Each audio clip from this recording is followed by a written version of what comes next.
बहू की तेरहवीं। आज अनुज के घर का माहौल कुछ अलग ही था। हर पल चहल पहल से भरे रहने वाले अनुजा निवास में आज अजीब सा सन्नाटा था। घर के हॉल में घर की इकलौती बहू अंकिता की तस्वीर पर माला चढ़ी हुई थी और सामने अगरबत्ती जल रही थी जो किसी भी पल बुझने ही वाली थी कि तभी प्रेम जाकर एक नई अगरबत्ती को जलाता है।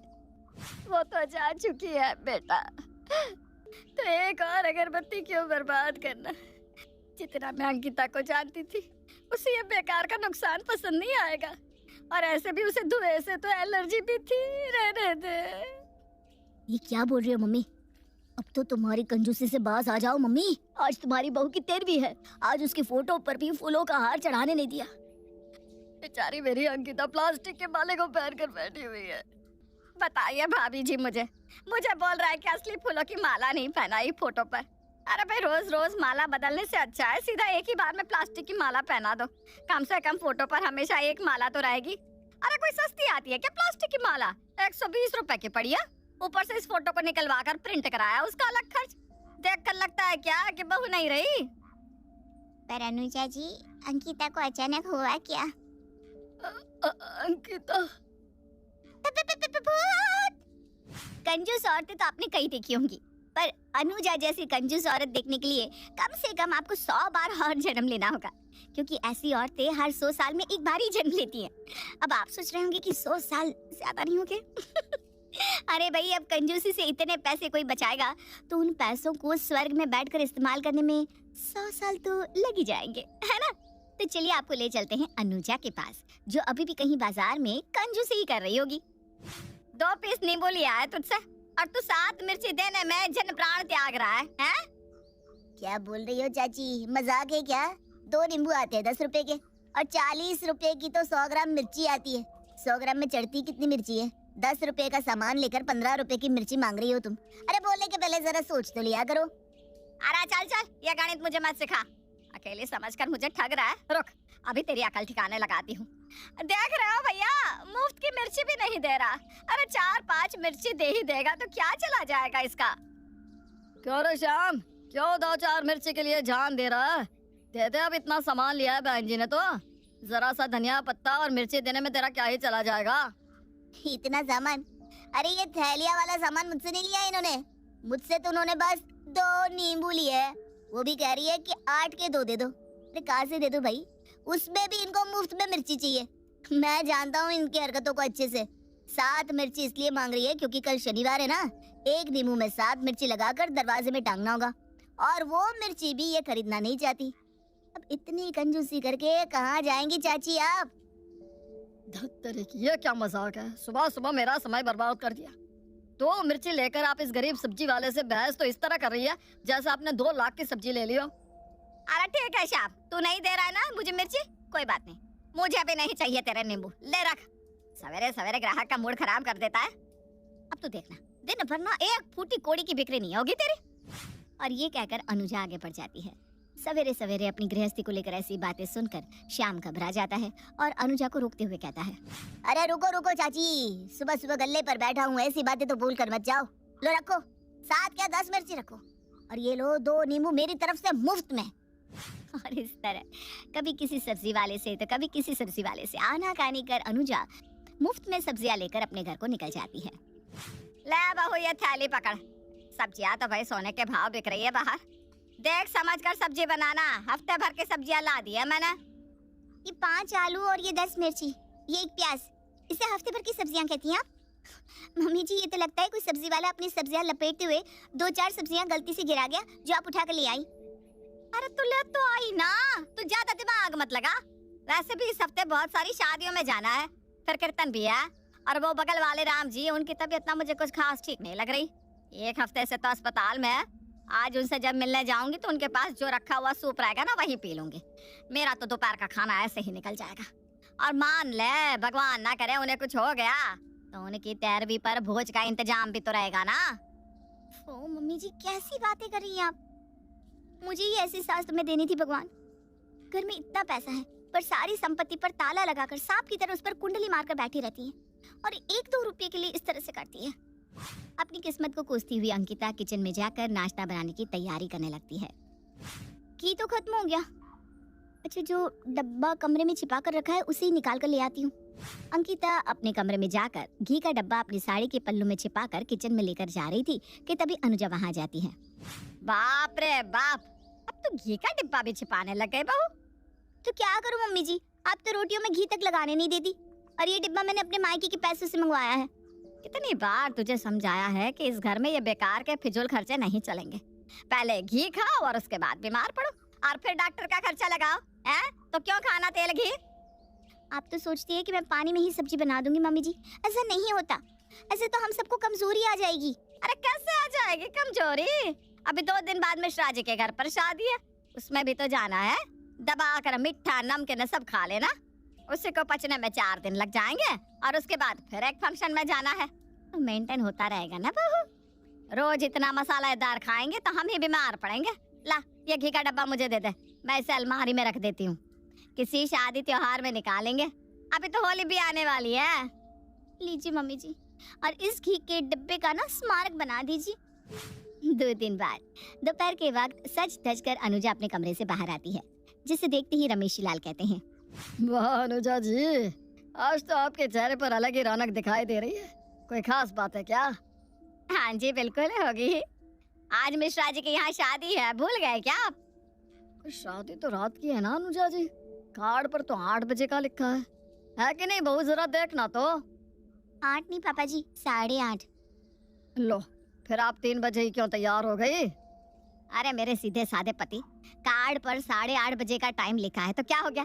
शादी के घर में मेहमान भी तो आते हैं ना, उनके लिए तो खाने की व्यवस्था रखी होगी मुद्रा जी ने। और वैसे भी वो हमारे पड़ोसी हैं, कोई पराये थोड़ी ना है। वो कहावत तो सुनी होगी आपने, पड़ोसी का कोई रिश्तेदार नहीं। पर मम्मी, आजकल घर पर कोई खाने की अरेंजमेंट नहीं करता, सब होटल में ही करते हैं। अरे उनके घर पर हलवाई बिठा रखा है, मैं एक बार चक्कर मार कर आ चुकी हूँ। अच्छा खासा चाउमीन चाट रहा है, एक बार अच्छे से राउंड लगाकर खा पी कर आती हूँ। अंकिता, मुझे एक डब्बा तो दे दे। आपको तो मुझसे लिफाफा मांगना चाहिए था मम्मी जी, लड़की की शादी है, कुछ तो देना पड़ेगा, पर आप तो यहाँ मुझसे डब्बा मांग रही है। अरे काहे का लिफाफा? किसी ने प्रेम की शादी में एक फूटी कौड़ी नहीं दी थी मुझे, तो मैं क्यों दूं लिफाफा किसी को? और ये डिब्बा तो मैं तुम लोगों के लिए मांग रही हूँ। मैं वहाँ जाऊंगी तो चाउमीन मंचूरियन डब्बे में भरकर यहाँ लेते आऊंगी, तो दोपहर का हो ही जाएगा। तू ना कुछ खाने को मत बनाना, बेकार में खाने का नुकसान होगा और मुझे बर्बाद बिल्कुल पसंद नहीं। 5 बजते ही तुम सब तैयार होना शुरू हो जाना, 7 बजे तक जाएंगे, तब तो शादी को पूरी तरह एंजॉय कर पाएंगे।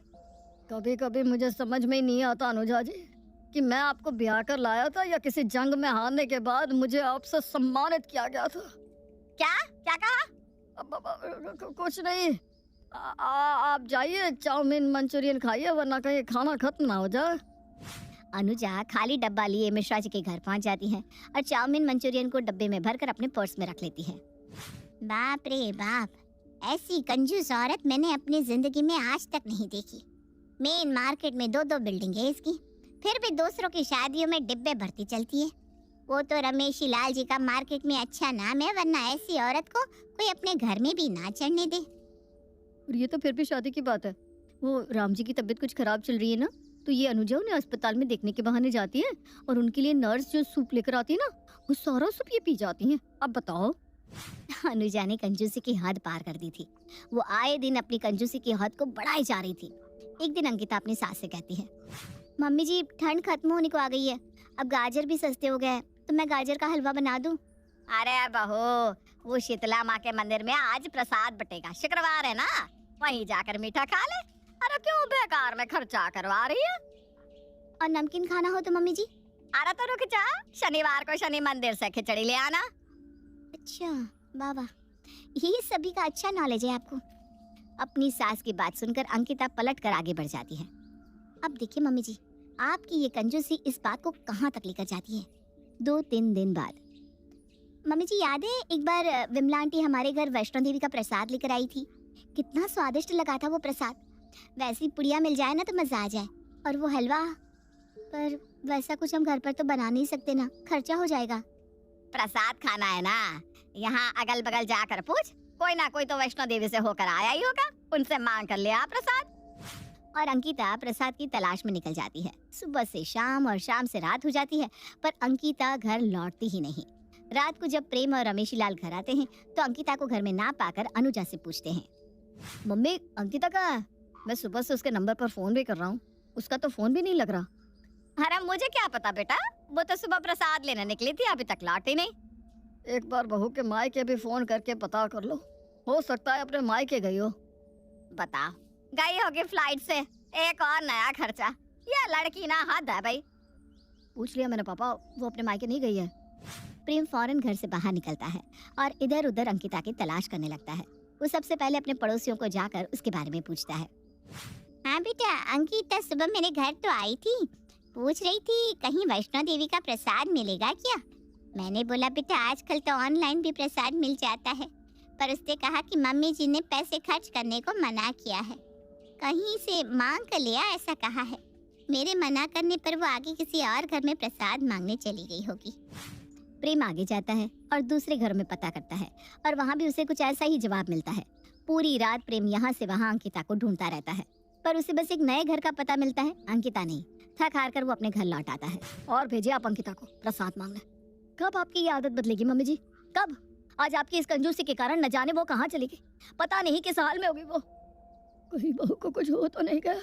तू जा बेटा, पुलिस कंप्लेंट कर दे। दिन पर दिन बीतते जाते हैं पर अंकिता का कोई अता पता नहीं मिलता और सभी ये मान लेते हैं कि अंकिता अब इस दुनिया में नहीं रही। ऐसी भी क्या कंजूसी अनुजा कि तेरी बहू दुनिया छोड़कर ही चल बसी, रह गया ना प्रेम अकेला। मुझे तो लगता है वो जानबूझकर इस घर को छोड़कर गई होगी। अरे भाई, कोई क्यों ही रहना चाहेगा ऐसी सास के साथ। किसी को इस बात की खबर नहीं थी कि अंकिता कहाँ गई और उसे मरा हुआ मानकर सभी आगे की रस्में पूरी करना शुरू कर देते हैं। एक खर्चा गया नहीं कि फिर एक और। अब मेहमान आएंगे, उनके लिए गद्दे तकियों का इंतजाम करो, भाड़े पर सब मंगवाना पड़ेगा, फिर चाय पानी भी देना होगा। अरे ये बहू मर कर भी ना खर्च बढ़ाकर चली गई। और इसी तरह 12 दिन बीत जाते हैं और होती है अंकिता की 13वीं। अनुजा निवास में हॉल में अंकिता की तस्वीर के आगे 2 अगरबत्ती जला दी जाती है और सभी अंकिता की शोक सभा में शामिल हो जाते हैं। बता विमला, तू मुझे कंजूस बोलती है। सुबह से तीसरी बार अगरबत्ती खत्म हुई है, हर बार प्रेम नई अगरबत्ती जला रहा है, ऊपर से 120 रुपए की फूल की माला पहनाई अंकिता की तस्वीर को, फिर ये गद्दे ये पर्दे सब सफेद रंग का खर्चा। अरे भाई, मैंने तो बोला था रंग बिरंगी रहने दे चद्दर, क्या फर्क पड़ता है। पर नहीं, प्रेम को तो सब कुछ नियम से करना था। ऊपर से भोज के लिए बाहर हलवाई भी बिठा दिया उसने। अरे यह खर्चा होता देख मेरा तो कलेजा फटा जा रहा है। अपनी बहू की 13वीं पर अनुजा ऐसी ही बातें किए जा रही थी, तभी विमला को दरवाजे से कोई आता हुआ दिखाई पड़ता है, जिसका चेहरा देखते ही विमला की आवाज कांपने लगती है। अंकिता, भागो, भूत! अंकिता की 13वीं पर अंकिता को दरवाजे पर खड़ा देख सभी घबरा जाते हैं और पूरे घर में भागा दौड़ी मच जाती है। अंकिता, ये तुम हो? मैं सपना तो नहीं देख रहा? कहाँ चली गई थी तुम अंकिता? हमने तुम्हें कितना ढूंढा, तुम ठीक तो हो? तुम्हें जब वापस ही आना था बहू, तो गई क्या थी? हैं बता, हम यहाँ तेरी 13वीं भी कर रहे हैं, कितना खर्चा हो गया। मैं रोज रोज पैसे जोड़ती थी इस दिन के लिए, सारे पैसे तो तेरी 13वीं पर खर्च हो गए। मतलब तू भूत नहीं, तू जिंदा है? तो तू कहाँ गई थी इतने दिनों? तब जाकर अपनी चुप्पी तोड़ती हुई अंकिता कहती है, मैं जब भी मम्मी जी से कुछ खाने की बात करती या कुछ भी मांगती तो मम्मी जी हमेशा मुझे कहीं ना कहीं भेज दिया करती थी। और ऐसे ही एक दिन मुझे वैष्णो देवी का प्रसाद, पूरी और हलवा खाने का मन हुआ। आप तो जानती ही हैं, मम्मी जी मुझे पूरिया घर पर बनाने देती नहीं, तो उन्होंने मुझे पड़ोसी के यहाँ प्रसाद मांगने को भेज दिया। पर आसपास किसी के भी घर में वैष्णो देवी का प्रसाद नहीं मिला। मैं आगे बढ़ती गई। मैं कोई गाड़ी तो ले नहीं सकती थी क्योंकि पैसे लग जाते ना, और मम्मी जी को खर्च पसंद नहीं है। फिर मुझे एक ऐसी गाड़ी मिली जो मजलूम और बेसहारा को एक शहर से दूसरे शहर ले जा रही थी। इसी तरह मैं दिल्ली पहुंची और फिर मैंने सोचा कि अब यहाँ तक आई गई हूँ तो क्यों ना खुद ही वैष्णो देवी चली जाऊँ। और वहाँ जाकर मेरा नंबर तो काम करने वाला था नहीं। वैसे भी घर से निकलती ही मेरे फोन का बैलेंस और रिचार्ज दोनों खत्म हो गए थे और बैलेंस को डलवाने में पैसे लग जाते, तो फिर मैंने बैलेंस भी नहीं डलवाया। तुम हलवा पूरी खाने के लिए वैष्णो देवी तक चली गई? अरे अनुजा जी, कैसी हालत कर दी है आपने मेरी बहू की। बचा लिए पैसे, बहुत हो गई आपकी कंजूसी। इसी के कारण जीते जी आज मेरी बहू की 13वीं हो रही थी। अब अगर इस घर में मेरे रहते हुए आपने और कंजूसी की ना, तो उस दिन मेरे और आपके रिश्ते का आखिरी दिन होगा। अरे ये क्या कह रहे हैं आप? और आपने अगर मुझसे रिश्ता तोड़ दिया तो सब कुछ ठीक हो जाने के बाद मुझे आपसे फिर से शादी करनी पड़ेगी और उस शादी का खर्चा। अरे नहीं, मैं नहीं करूंगी कंजूसी, आपकी कसम। बस